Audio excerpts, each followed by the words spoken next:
Okay, so again, there are lots of things that can be grown in the far north, and they do, in fact.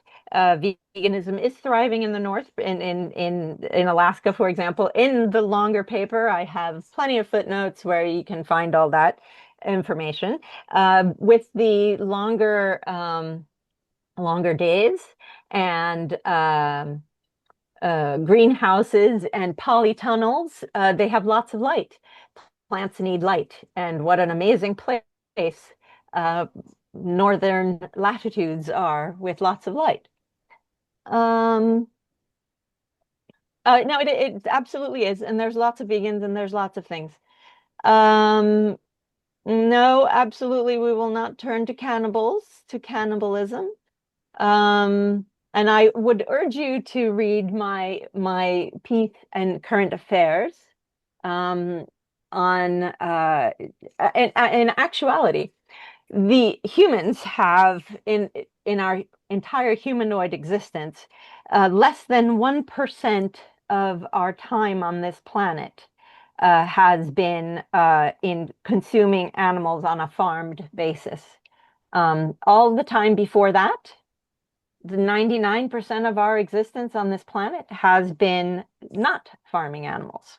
So we can do it. We literally got here without it. So, um, how about artificial meat isn't an animal product? I don't understand that question. Isn't it isn't an animal product? I, oh, okay. I think I understand. So, like cultivated meat, I presume that's the question. There's a variety of different um, there's a variety of different outlooks on cultivated meat. It depends on how it's made. Um, and yes, I think it certainly can be a good alternative for some people. Um, and how it's made varies from different techniques, none of which have been able to be scaled. So I don't really believe that it's yet a viable alternative. So, but nevertheless, I think it's a very interesting turn, a development. It, with respect to the techniques, some can be made sort of like as a photocopy from genetic material, and then you just go on from there. But others are made from what sort of like not stem cells, but certain types of stem cells that come from blood, and they need to be renewed on a regular basis. So you actually end up having a herd of cows, for example, and that's problematic and unsustainable and not any different than what we're doing now. Maybe just in terms of scale is different, but um, as I talk about in my book, um, it's not it's not about treatment, but about use. We have to question whether we have any right to use animals non-human animals, because we are also animals, in the first instance.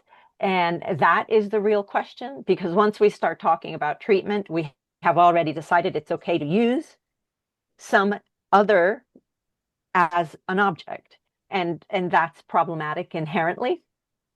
And I go into that in Think Like a Vegan, and I also go into that in the current affairs piece, which if it's helpful, I can. Oh, I think I can probably put it in the chat. Would it be helpful? Yes, I Yes, think, no? yeah, Let yes, I me think so. let me Yeah. let me do that. Let me just do that. I should have it relatively accessible here in a notes, and let me see if I can. Yeah. Will it will it go? Yes, it seems to be going, hopefully. And then, Amelia, Hey, when you've done that, can I just interject yep, for a minute? So yep. what you're doing right now is going I'm through just, yes, I'm the, reading the the, questions. the chat question. Do Yeah, do you eventually want to move on to like an open discussion? totally. Whatever you want to do. I didn't know if you wanted me to go through all of the comments first or anything Well, else. I'm maybe some do of the whatever you people want. that ask the chat questions could also like ask you live, if you know what I mean. Yeah, yeah, yeah, This for is sure. only a fairly small group. What we typically have done is this: you're acting as a self-moderator, as the Yeah. expression goes, and so what typically people do is they in the sort of reaction section, there's a little yellow hand that people put up. Yes. Yeah. Yeah. So what I might suggest is people put up their yellow hand. You then, take them in order, kind of thing, as people put up their yellow hand, Yeah. and take it where you want to go. And maybe some of the people that put it in the chat, uh, Yeah. can repeat that Yeah. question if there's someone. So Sure. so Okay, I'm not going to read the chat anymore because otherwise I doing too many things at once is not going to work. So Howard, no, you no, go first. exactly. So Howard has stuck his hand. Yep. Howard has gone first. Yeah. There we go. I'm muting. There we go. Yeah, Yeah. thanks. I really enjoyed a lot of the connections you were making between sort of systemic sustainability, whether it's economic or biological, and the questions of alienation and exploitation, and living things as property. So I very much enjoyed the connections that you were making. Um, Thank you. I think part of what I got from your presentation was the challenge of convincing Marxists to embrace veganism. And I was thinking about the converse. How difficult is it to convince vegans that they ought to, embrace broader Marxism? I So I wonder completely whether agree.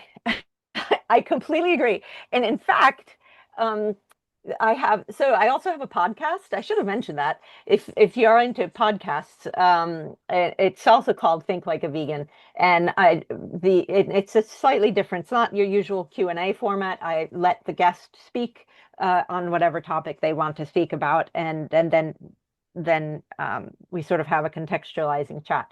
Um, but you're absolutely right, Howard. I couldn't agree with you more. Vegans should be socialists. is it a hard sell in your experience, Um, a or lot what are some less. of the challenges of that sell?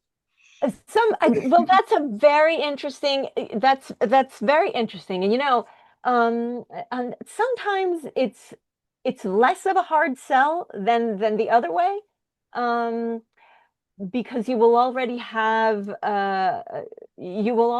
questioned the system itself. So in questioning the system, you will have come up against some of the same answers.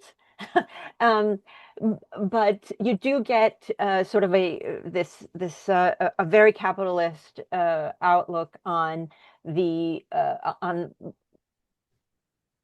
production of vegan products and of a hyper focus on that, the more of the consumerist angle.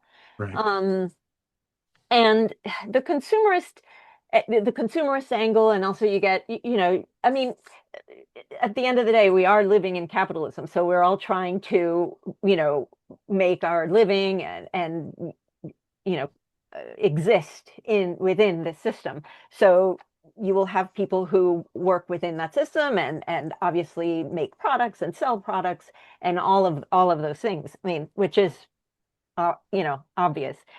So some of the challenges might be also the same sort of misconceptions of what is socialism, and why not capitalism, and how we can reimagine. And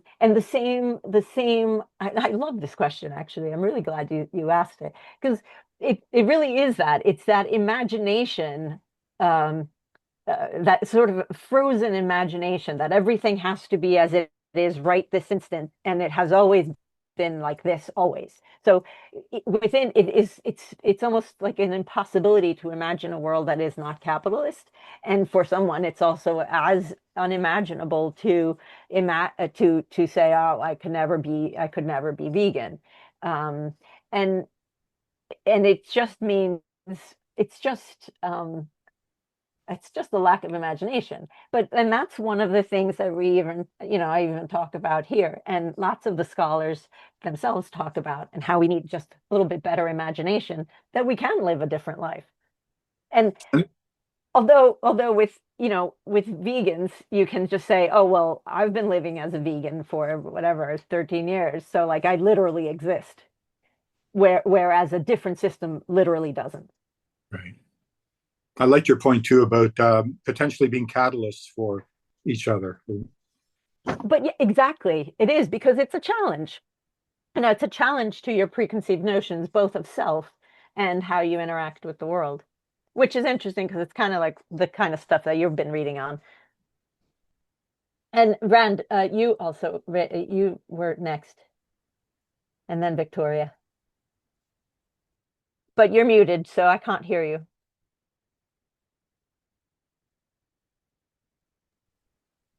Thank you. Okay. Oh, there you are. Um, I guess I'm a little confused as the use of the word capitalism or capitalist. It seems to me this is like a political philosophy on freedom. So the idea of veganism is a forced idea based upon, I suppose, some ethics. But that's not necessarily capitalism, correct?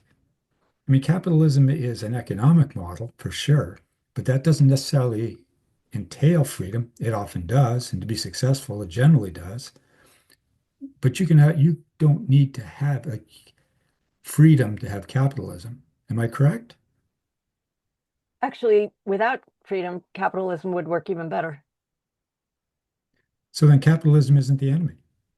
Capitalism is the enemy. Well, Capitalism in terms of well, capitalism is is is is how we have structured how we have structured our lives now.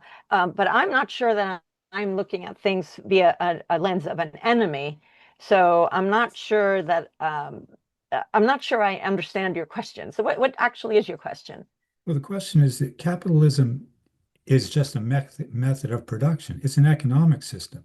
It so happens that maybe it's very efficient at killing animals, but you could take that part of capitalism out of capitalism. What you're looking at is freedom. This is a question of how do we limit the freedom of the individual, at least as I see it. Well, do you think that killing people is limiting their freedom? If you happen to believe in killing people, then yes, it is. Do you think if what if I asked you personally, do you think that I should limit or the society should limit the freedom of somebody to come into your house and to kill you personally? Does that change? Do you Well, care what the other person believes? let's use Hmm. that as let's use that as a template. That would ultimately result in this, perhaps the killing of just about every human on Earth. So it probably isn't illogical, but that's really not the point. I mean, you can take extremes. The argument it's making, if we're going to curtail freedom on eating meat, and by the way, this I'm not arguing whether it's No, for or no, no, against, you know. but if you were going to curtail that, you could also curtail the use of carbon for sure, or a variety of other things. And that's really where I can see the Marxism coming in because it's a curtailing, it's the state telling the human how to live. But I still don't see the enemy being capitalism, and that's come up. It's a recurrent theme. I'm just looking at capitalism as economic system. But It's the capitalism is beyond, I mean, when you have capitalism is beyond an just as a garden variety, the word economic system that we believe that means nothing. That's just like some little thing outside of us. Capitalism is a fully encompassing system that dictates everything that happens in your life. It dictates everything that you are able to do, not able to do, able to go somewhere, it not able to go somewhere. And in terms of limiting freedom, we limit, it's not, veganism isn't a limiting of freedom, is a recognizing of an other who has the same right to live as we do, and that we have no right to exploit them. That's veganism. Veganism isn't about limiting your freedom to go and do whatever you like. It's just saying, hey, just like you wouldn't exploit a person and wouldn't kill them, you don't have the right to do that. And we have we excuse people sometimes under certain circumstances from taking that action for very specific reason, but we have no such regard for animals, for non-human animals in that respect. We automatically view them as objects, and that's it. And what I am saying is, and I say now this argument gets much more into my Think Like a Vegan and my vegan writing. And what I'm saying is that animals themselves, they're not objects either. So when we are looking at any system, if we're looking at the not exploitation of people, we also need to look at the not exploitation of non-human animals. That's all. That's literally the fundamental of it. So whether it's under any political system, it's still valid. But in this context and in this conversation, I'm looking at it specifically through a Marxist lens. And obviously, if I'm talking about Marx, it's going to be talking vis-a-vis capitalism.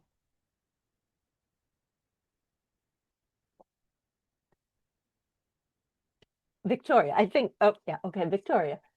Hi, Emilia. I actually have a little bit of a follow-up to what Rand was saying and why capitalism might be the enemy. Because, well, like people have been commenting that what about Inuits, right? They have to eat meat. They cannot be vegan.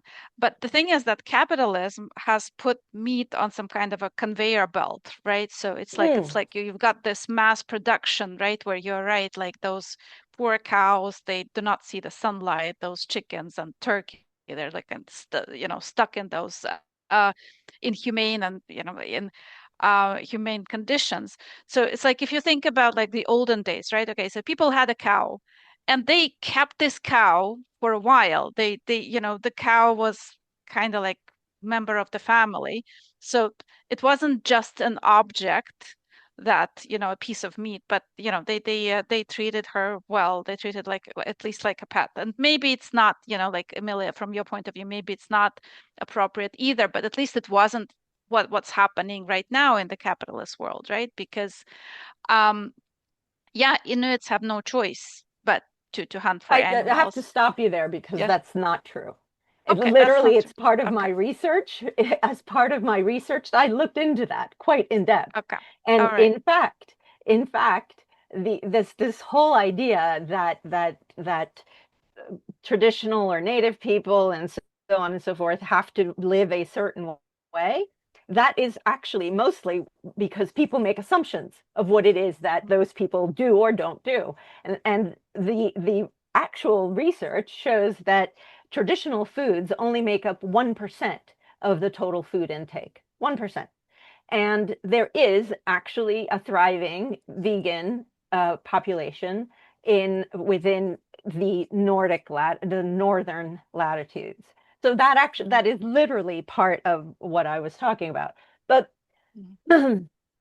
you're absolutely so there's a couple things going on there, and I'm glad you brought this up. And actually I do address a lot of this in that current affairs piece that I linked in the chat. In terms of how capitalism has rendered animal agriculture into an animal hyper business, like it's both for people and animals. It's very much a conveyor belt. And there's a really interesting photograph that I don't have lined up that I can share with you, but let me see if I can show you this. Do you see that? Do you see? So this here is a photograph from, it's a stereograph from the collection of the Henry Ford Swift and Company's meat packing house in Chicago, Illinois, called Splitting Backbones and Final Inspection of Hogs between 1910 and 1915. And it was actually going to a slaughterhouse that Henry Ford, he saw that, and he saw how everything was moving quickly and how it was organized in this very mechanized way, that he thought, you know what? I'm going to use that to build my cars. So there is a direct link, and so I'm so glad you brought that up so I could show you that. And that you can see that's part of my longer, the more in-depth study of this.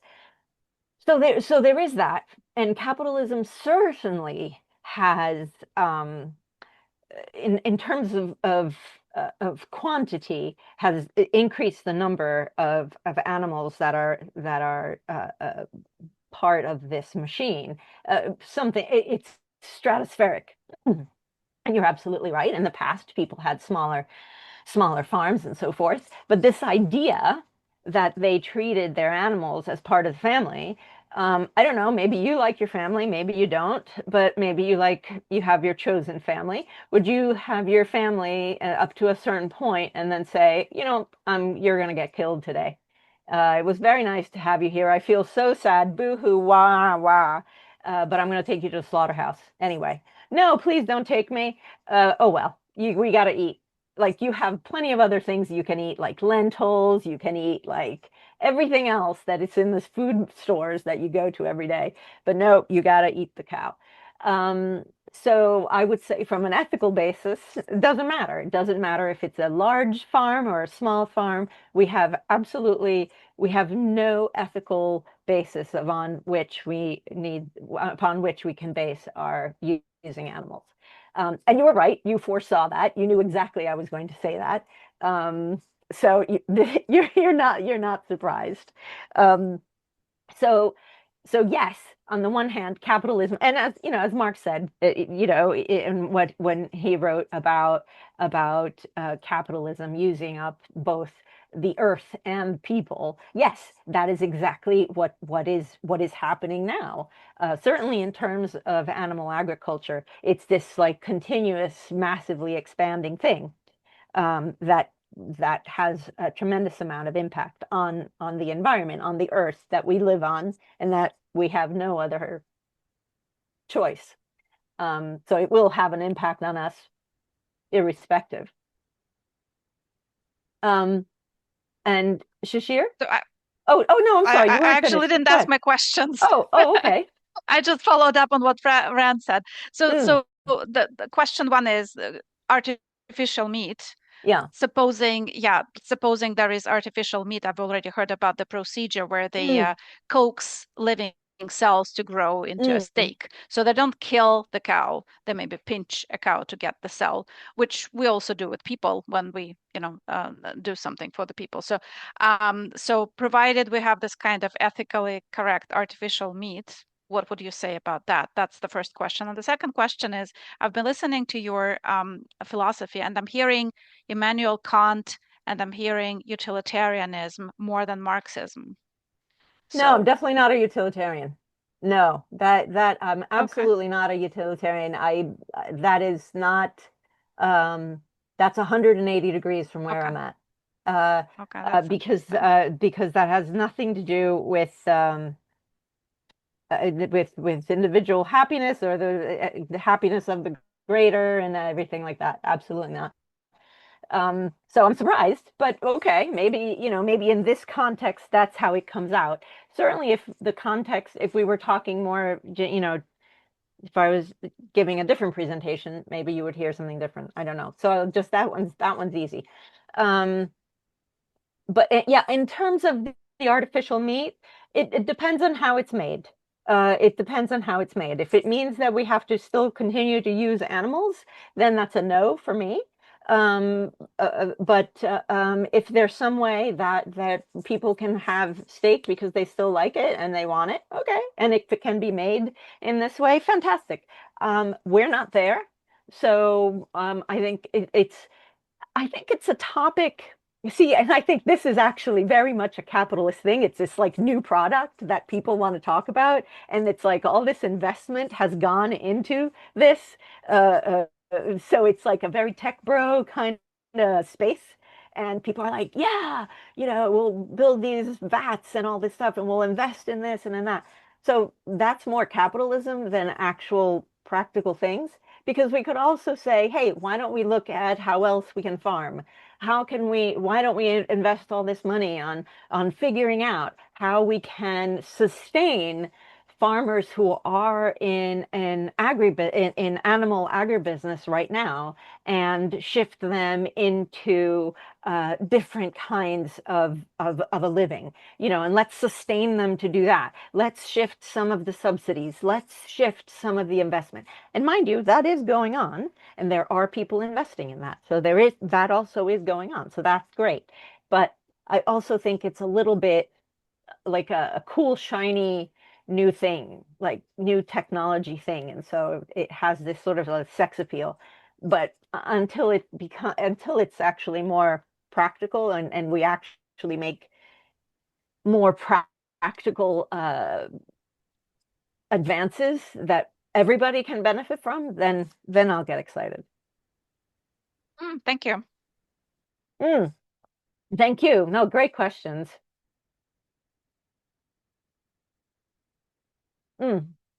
Shishir?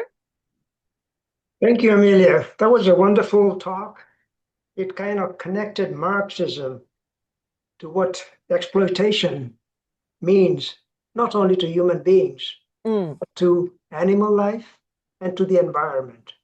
You brought that alive very well, and it certainly made a lot of sense, though I'm sure Marx may not agree with you today, but because he might love meat, who knows? But having said that, I think the overall thought process is very much in line with morality as we humans see it. And this kind of ethical problems that we face because we've been brought up habitually doing things, and we are very difficult to change. As we know, we hate changes. And trying to change the habits that were inborn. For example, I was born a vegetarian, so I did not feel it too big a step to become a vegan if I had to. What's the difference? The difference is I could now stop eating eggs, which is the only thing I consider to be non-vegetarian or non-vegan. Maybe I'd have to stop wearing shoes made out of leather. Maybe I'd have to stop eating honey. It depends how far I want to take that definition of what is sentient, what is living, and why am I consuming it. If that is the question, I was told that Buddha, at one point in his life, towards his death, said he could ill afford to eat a plant because he could see life in it. So, there is obviously going to be some questions as to where the limits are, but the overall idea about maintaining our environment, upon which we have to live on, and saying let's profitize it, is a very short-term thinking, which is very commonplace in the world of economics. And people who are capitalists to the nth degree will say, let me make the most profit as quickly as I can. I don't care what happens to my kids. It's just me I'm worried about. Well, obviously, this is where you draw and show us the bigger vision of realizing that it is necessary for all of us to think about other life forms as also having a place in this world. This exceptionalism that we carry around us as human beings, being the species that has all the overall power to decide about others, is obviously not correct, morally speaking. And when Victoria mentioned about the food parts, there's not only food that you can make artificially, but there's so much food that's vegetarian type of food can be made to taste like meat if that was a concern. There are manufacturing companies that produce, what do they call them? Just meat or something like that, but it's not meat, it's made out of soy. That's also feasible. As regards to animal life, how is it that we tend to differentiate animal lives? Dogs, I could never eat a dog. Are you kidding me? My parrot, are you kidding? I'd kill you if you try to touch my parrot. Well, those kind of things is where we distinguish one life form from the other. So when do we not realize that annihilating so many millions and billions of chickens in a factory is also very irritable to people who might say that's life form too? So I really see so much value in what you talked about today.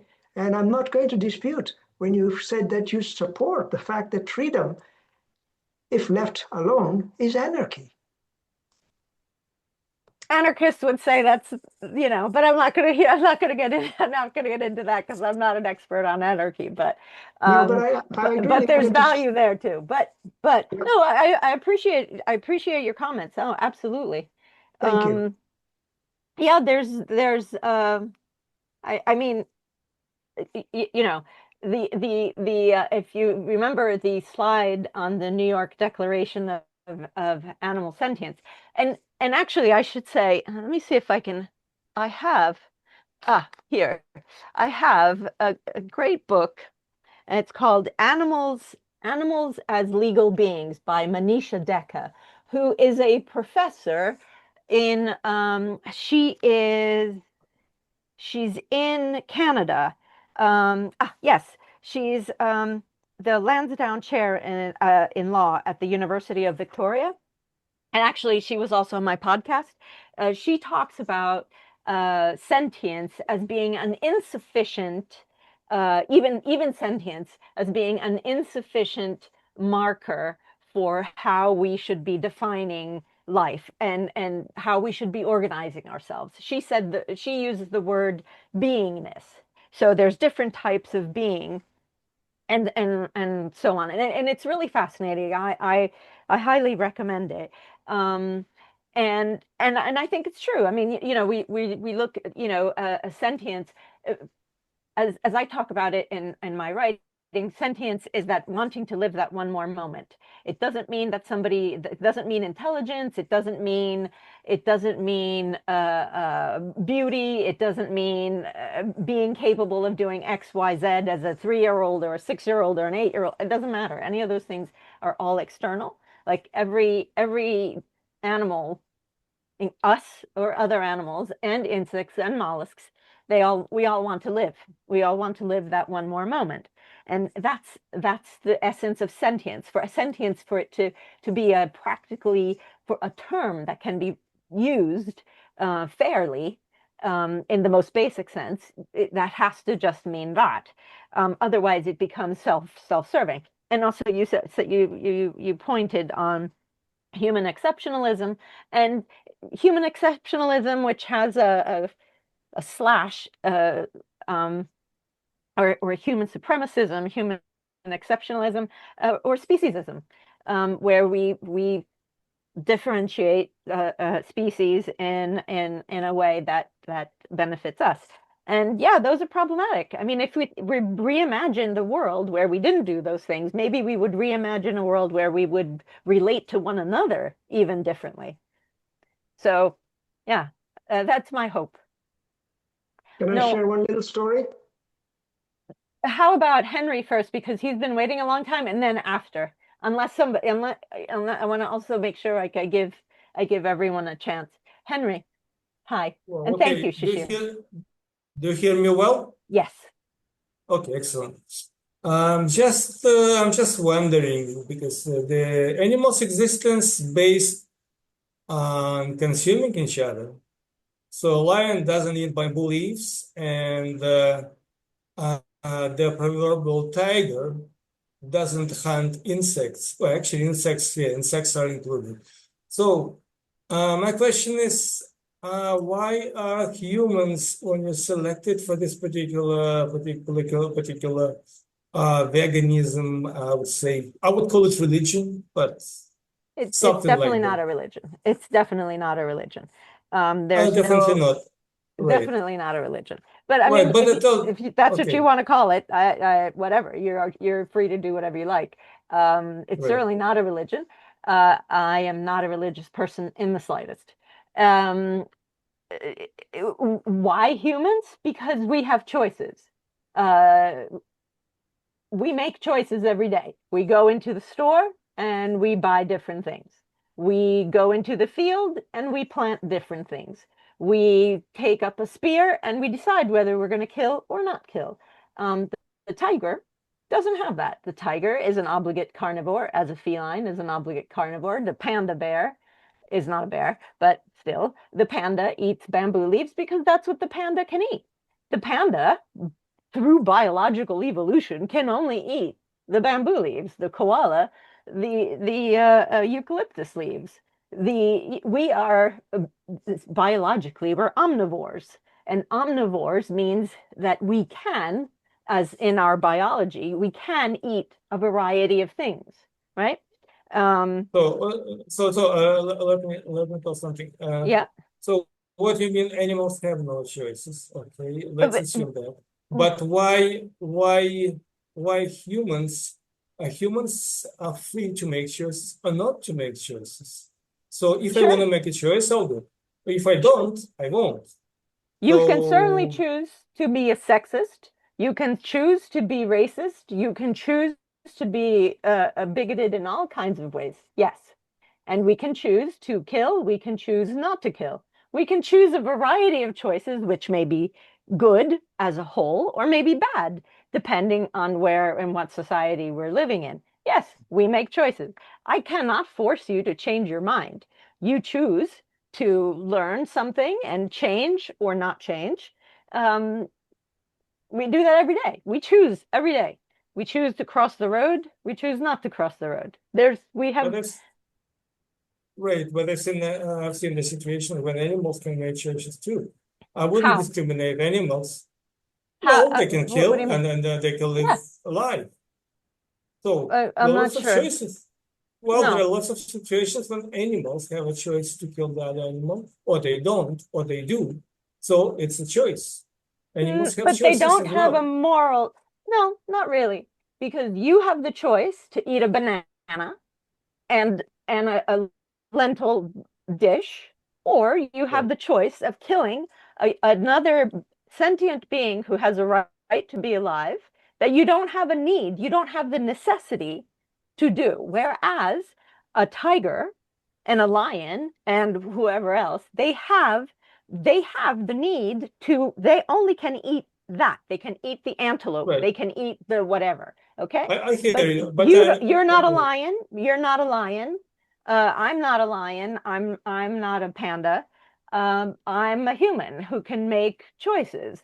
Now, this also slightly gets into whether there are certain whether animals can be moral actors or not, and that gets into, I think, a little bit. And there's scholarship on this, in which I would recommend you look for because it is interesting, but it's certainly not something I get into because I find it but a little bit too squishy for if it me. if we engage choices, it means we are going into the domain of ethics because Oh, absolutely, we're going some in type it. of choice, oh, absolutely yes, some type of choices can be classified as bad choices or a good choice. But again, this is the personal perception. I can make a choice and I think that my choice is good, but the other person can see it as a horrible choice. But So I, we're talking yeah, about the domain of yeah, freedom. yeah. This is my freedom, right? I am free to choose, and I want to choose this. As long as okay, let's don't kill, don't steal, and stuff like that. Don't impact other human being, but I can make my choice, and I'll do it Well, yeah, because but I'm if a you free make a man. choice, yeah, you are a free man. But if you make a choice to kill another, if someone else makes that choice because they feel they're free and they come and they kill you, you're not going to be happy. And you're not going to be But saying, well, that's okay. You've got the freedom to choose to kill or not kill, mate. Go right on ahead. Kill me. as You're not long going to do as we that. live as long as we live in a human society, we have to follow certain norms in order to exist in this society. If you are free to kill and then steal, and this is not a society, this is a chaos. So I'm not talking about that, the extreme choices. I'm talking about But freedom how to is make it? a choice. Well, how is it not then? So if we're living in a society that says it's okay to kill other And, sentient and beings, I mean, again, we can make moral choices. A tiger only can eat that. If the tiger decides not to eat the antelope, the tiger may die. If we decide not to eat the cow and instead eat the bananas and the lentils and the vegetables and the kale and the pizzas and the pastas, we're not going to die instead of eating the cow. Right. Like, right. Correct. So Correct. you're Correct. But I'm making actually, sure. so your I'm making choice, choice. your Yeah. choice is to deny the right of that other sentient being who is just like you in terms of the basic fundamental right to live and exist and not be exploited. You deny that to them because you say, I am more important than you. My freedom to choose is more important than you, than the other, and so I'm going to kill you. Which is a choice. Absolutely. Correct. This is Yeah, this is it's a correct. choice. Absolutely. It certainly is a choice. Yeah. Can I just sort of come in because other people are waiting to talk? If you remember, thanks very much, Henry, for your contribution. That was interesting. Shishir wanted to say something, but Yes, Sorry. but then there is one more hand up in the No, well, corner here. no, Shashia said something, and then Yana Yes. is after that. So can you do Shashia first? Are you there, Shashia? He's I don't gone. know. Shashir, are you there? Oh, yeah, yeah. Yes, you there. I'm here. I just wanted to bring up a few things from the past. Pythagoras, animals are not objects. Yes. Maimonides, don't believe that all things exist for the sake of humans. Yes. Jeremy I Bentham, animal rights, while they cannot talk, they can certainly suffer. Are you reading from my book by any chance? Because it's in here. Well, I just got quotes. Yeah, I know, but it's also in here. Oh, good. Yeah. Okay, Buy I'm the done. book. Buy the book. And yeah, actually you can buy the book anywhere you buy books. And actually there's a Tiruvalluvar as well, who is I believe from Tamil Nadu, from the, and now I can't think of which century because I wasn't really prepared for that, and I can't remember off the top of my head. But also it's not just Western philosophy and philosophers, but also a lot. It's not the idea that animals aren't objects and aren't for our use is not a Western or a modern construct. It appears in a variety of cultures. Okay, so 30% of Indians are vegetarians. yeah, but well, I won't get into it. Yana, with all the numbers afterwards. Hi, but thank you, Shishir.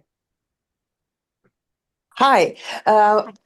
I would like to bring the topic closely related to not Yeah. killing animals for the food chain. And Mm. it's two topics, actually. One topic is euthanasia, Mm. when the cat is not adaptable, Mm. so-called adaptable. Maybe he doesn't look good, or maybe he has bad temper. So he's basically killed. Mm. And I just will bring you, I will cry. But anyway, and feral cats. This is probably the only country where feral cats are being killed. Despite they have great purpose, they get rid of rodents for human beings. So we could totally eliminate our extermination services if we would just allow those feral cats to exist. Well, you make very good points there. You And make good. when my own kitty, he died from avian flu because he was outdoor cat, Oh. and he ate this bird. They see birds are not sick, but they are carriers of this bird flu. So only cats and cows suffer from that. So when he died, like totally like in the middle of just his best years of life, in the hospital, they didn't let me even to hold his body They wouldn't. because they were I know. saying, "Oh, it's dangerous for you." No, 'Cause I know what is dangerous Yeah. for me. And then I regret that I even brought him to the hospital. And eventually they requested that we'll put him down because he was more and more sick, but at least his dead body would be in my arms. I'm so sorry. I'm so sorry. And we adopted two feral kittens. Mm, And they just love us so much. They were like totally ferals. yeah. But they neutered their mommy. Mm. Why? We don't neuter humans. Why we You're should absolutely neuter right. animals? Let them just multiply and let people decide who wants to adopt them. And even if they don't want to adopt them, they will find the way out. Just like majority of countries in this world, and the best example of capitalistic countries, Italy. You can see those cats everywhere, and they really take care of ruins, ancient ruins, museums, because they're just getting rid of those rats and Mm. mice, and they look very good, except they don't want humans to come close to them. Thank you for listening. No problem, of course. Look, I'm very sorry about your cat. I empathize deeply. I had two cats, and they both died this summer. They were brothers, and they died this summer. And they were old, and everything. Anyway, what you're saying, it's a little bit more complicated. Well, it's a little bit perhaps outside of the scope of this conversation, but certainly it falls within our reimagining and a reimagining of relationship with animals, whether they are wild, whether they are liminal animals that come in and out of our sphere, which animals and there's really good scholarship on that. There's a great book on that that I can't find it quickly, so I won't I won't bore you with my looking for a book. But there's really good scholarship on that. There's really good books out on that, and people who have thought about that in depth. But it does require a different imagination about how um, we interact with other animals. And you're absolutely right. And sometimes, there's really difficult situations. Yeah. Thank you. And you mentioned that your cats were old, but when a young kitty dies, just I because know. he didn't really eat birds, but he I ran out know. of rats in entire neighborhood. He Wow. liberated so many houses from rats. Hmm. And he was young, We don't sterilize Hmm. people. We Yeah. don't euthanize people. To get this euthanasia, it's like extremely complicated process. But with animals, it takes like 2 minutes. But I think those two topics are related. Yeah, they are. They Yeah. are absolutely. And there are some really deep and interesting questions there to explore that it's not my specialty, Yes, but thank you very much. thank you, Yana. Emilia, there's a couple of things in the chats. One from Henry again, and one from Victoria again, which kind of go back to this business about pets and ethics. And I just wonder if you first, Henry, want to raise those questions, and then Victoria, like raise them in the actual discussion.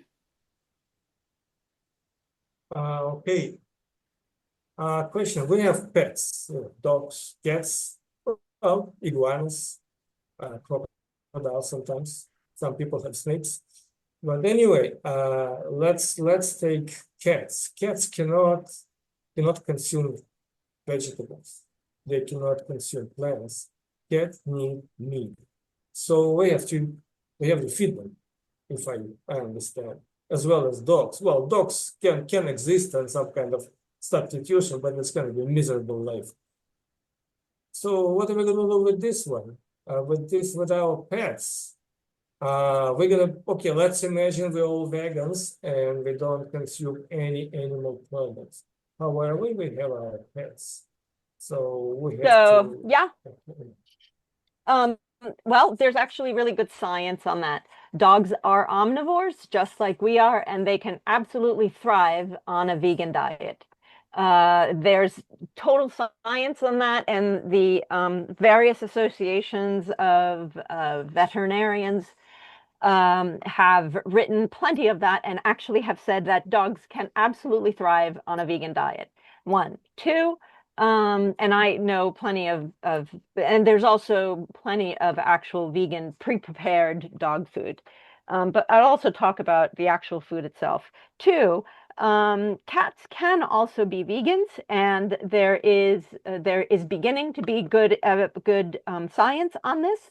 The American, no, actually, the British Veterinary Association have also said that cats that they are not opposed to cats being vegan, and that they want to see more research on this, which is a shift. And this shift happened about 2 years ago, I think, or maybe less.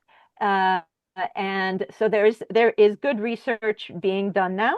The second thing is about pet food in general.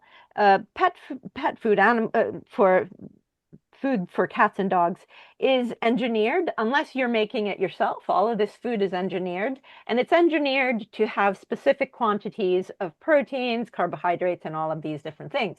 My cats, who were eating a very standard, I was feeding them food I bought anywhere, that you could buy anywhere. Their food for their in their from their senior years onwards was mostly made of pea protein, and it was made of pea protein because it was for their kidneys, because cats get kidney disease, and so you have to feed them a certain type of protein which is more digestible. And this food, which was very basic, commercially available, non-vegan standard food, was 97% pea protein. So in fact, my cats were eating 97% pea protein in their whatever the not science diet. I forget the brand that I was feeding them. So in fact, they can. With dogs, it's not an issue at all, and there's commercially available vegan dog food, and there will soon be commercially available vegan cat food as well. My cat has refused all bananas, and then the cat Yeah, is I tried, it all depends. Cats are extremely fussy. So maybe if you get them from, when you adopt them as there are kittens, and you can start feeding them different types of food. I mean, some cats only like one brand. My very first cat only liked one brand and one brand only, and would not eat anything else.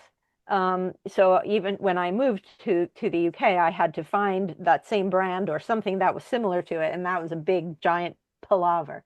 Um, but it can be done. And I do know people whose cats are vegan. So sorry, one quick question. How about humans, people who have no means and have no choices, obviously, to buy food which is I talked about that. vegan? I literally talked about that. I talked about So that Yeah, in yeah, I this think talk. we've already We've done that. covered that. Yeah. This I've covered. Yeah. So thanks a lot, Henry. Thank you, Henry. Yeah, Victoria had one more thing. Yeah. To say. Yeah. And then I myself will have hopefully brief thing to say, and then Alla will wrap things up, I believe. Victoria, go ahead. Yeah, I guess my last question that I put in the chat is such a can of worms, right? Because technically cats and dogs and horses only exist because humans have bred them into existence. So they exist for our pleasure from the start. We didn't give them a choice. They're not like wild things that we domesticated, right? So, I mean, did we have the right to No. create them? Did we have the right? But then, do we have the right to have pets? Even well, the question of pets, again, there's lots of things written about pets, and I've written about pets. You can look on my website, and lots of people have written about pets. So this is a very, very well tread topic. cats are much less along the lines of breeding. Cats domesticated themselves. If you look at the history and development of cats, which I have done, they've kind of domesticated themselves in the proximity of humans. Whereas dogs, they did become sort of bred for different purposes. The issue is that we continue to breed animals for profit and for the continuation of particular breeds that we have decided need to exist for our purposes. Whereas we should not be doing that, and we should be adopting the animals who are out there who need homes. So, I love your cat, Henry. He's lovely. Absolutely a darling. Um, and we should be adopting if we can, if we have the means and the ability to do so. We absolutely should be adopting the animals who are there. We shouldn't be creating more to then create more and more problems and animals who are abandoned or slaughtered because they are too much, or the put into the various quote rescues that then end up killing them by the hundreds by every week. No, that's not existence. That's not a proper. That's ghoulish at best.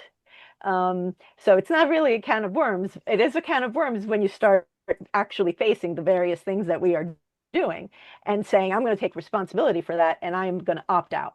And I'm going to live my life differently, show people that it's possible to live a life where I don't eat animal products, any animal products, because I don't have the right to. I don't wear leather. I don't wear wool. I don't buy things that have feathers in them. And I have been hiking up to the Himalaya and up to Everest Base Camp. All these things are actually possible. So it's possible to live a life where I don't exploit animals. And as soon as I'm ready to do so again, I will adopt cats. Um, but I'm not ready for that yet. But I will be ready at some point. I'm just not ready for it yet. It hasn't even been a year, so um, you know. So and will I try a vegan diet for them? Yeah, maybe. Depends on how, if they're little and if I have access to it, and know, I might be able to give it a try. We'll see. I don't know. I tried it with my two cats, Sandy and Marmy. I tried it with them. It didn't really work. It was horrific, but at least I tried. And my responsibility to them is to keep them alive because they depend on me. And to do the best I can for them. So when we have animals live with us, and when we've adopted them and rescued them and whatever else, we have a responsibility to them, and to do the best we can by them. And whatever that means for that particular individual is a different story. So I don't know. There we are. Yeah, I just wanted to bring it sort of towards the end, and then Alan maybe will ask for some final questions or something like that. I wanted to kind of, as it were, bring it back to philosophy. And Yes. if you remember, you and I were talking before the show, kind of thing, right? And I said, "Oh, this must be Frankfurt School stuff." And I was fascinated that you went into, you mentioned Angela Davis, of course, Yes. like the direct heir, Yeah.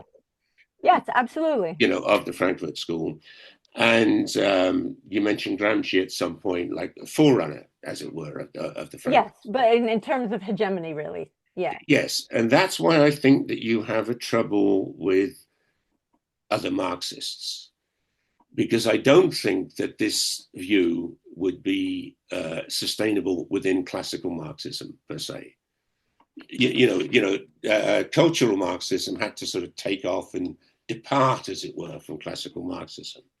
And I mean that from a philosophical point of view. And I just very briefly say, I think it's around this question of consciousness.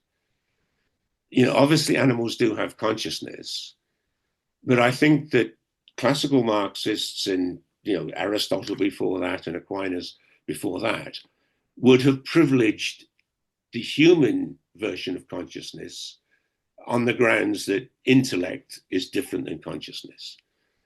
You know, and that. But you know what? Classical Marxists excluded women, so I don't really care. Like, yes, yeah, but this is what I'm coming. you know, This is what I'm like, coming back to you. So when you're talking about Marxism and the left, this is why there is a break with classical Marxism, which is fine. I mean, there's no reason why you shouldn't break with classical Marxism. yeah. I mean, is that fair, what I'm saying? Well, but that is one of the points that I made, like that you Yeah. know that Marx and Hegel, they didn't like the early animal welfarists because they Yes, thought yeah. they were that they were hypocrites, which they were, and they were right about that. I would say I would still feel the same way about But my Marxists. point is that it's based on a philosophical argument, which has to Yeah, do with the well, philosophy of but if mind. you actually look at Capital, if you look at Capital, there's plenty of material there, which I've showed you some bits and pieces of it with respect to alienation Sure, yeah. and the rift. That is actually completely applicable. And the thing is, Marx was himself completely interested in Darwin's work and science. And you know, if he were to show up today and somebody said, "Hey, mate, look at this that we've, you know, the New York Declaration on Sentience, the zillion books on ethology," do we know that he would say, "Oh, you know, at that point in time, it was human intellect is everything." But then what human intellect? Because Marxism also is completely Yeah. ableist because it only looks at the intellect of, you know, the average white man, because it also excludes anybody else. They're not even considered. You know, the actual I disagree so with that. I disagree with that bit, but it's just not in there though. we're It's literally not in there that we can apply it, yes, but it's not in yeah, there. yes, but I do think it's precisely a philosophical issue, and that has Oh, to do with the philosophy of mind and the philosophy of consciousness. It's not specific to you know what you said, you know, like white males. It's specific to humanity, right. And I'm what is specific to humanity? the view of Ourselves, that we have put out, that we say. I yes, mean, yes, but that's but we say this before yeah. ourselves. It's Yes, self. it's precisely a philosophical issue, right? Yeah, but There's no question about that. Um, I, I, I can't speak for Karl Marx, but but no. I don't think he would agree with the New York Declaration because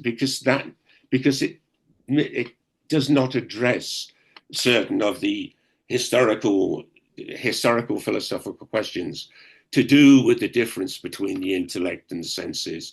What do we mean by consciousness, etc. Uh, But I'm not even. But it's not no, consciousness. I know that you're not doing You that, know, I mean, even that. my point was, I think this is sustainable by Frankfurt School version of Marxism. I do not think it would be sustainable by classical Marxism. Your response is quite reasonable, and you know, so what for classical Marxism? But I'm just trying to make a philosophical Yeah, point. yeah. I mean, okay. Yeah, But I mean, and what I am saying is that even saying that, yeah, like we've been having a conversation, but like ultimately using that is itself a total shutting down of the actual conversation and just saying, nope, I'm not going to talk about it, and I'm excluding that because humans are the pinnacle of everything. I am completely summarizing, you know, I'm yeah. completely summarizing what you said to like the most, you know, that's not, I'm not saying that's what you said. Okay. So I just want to, but I mean, your point is exactly right, but it's exactly my point. When we use just that, then you are completely cutting out any possibility of anything else, and because it's self-perpetuating, because you're saying nope, not you, but one is saying nope, humans are it, and that's it, and there's no one else than humans, Yes, and but there are that's fine, but that gets us but here, there are and I, the point I'm making is only that there are philosophical arguments to sustain that point of view.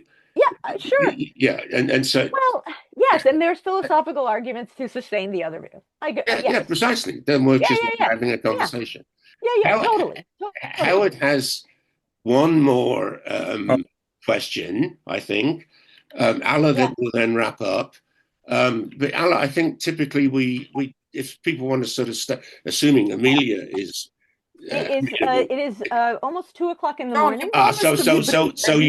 We You should. promised to be brief, and you're not. So you don't keep your promises, my friend. I never do keep my promises, Alla. But let's not go into that. Howard has one more question. Then you will wrap up. That was a joke, John.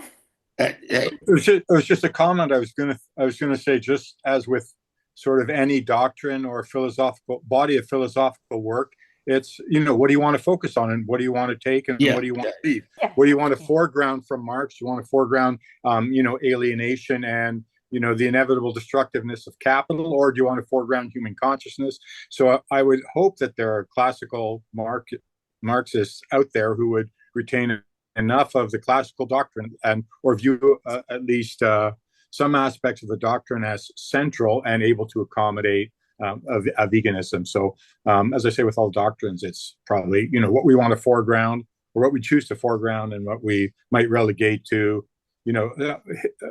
secondary, whether for historical reasons or continuity or something. Anyways, it was a great discussion all around. I love this.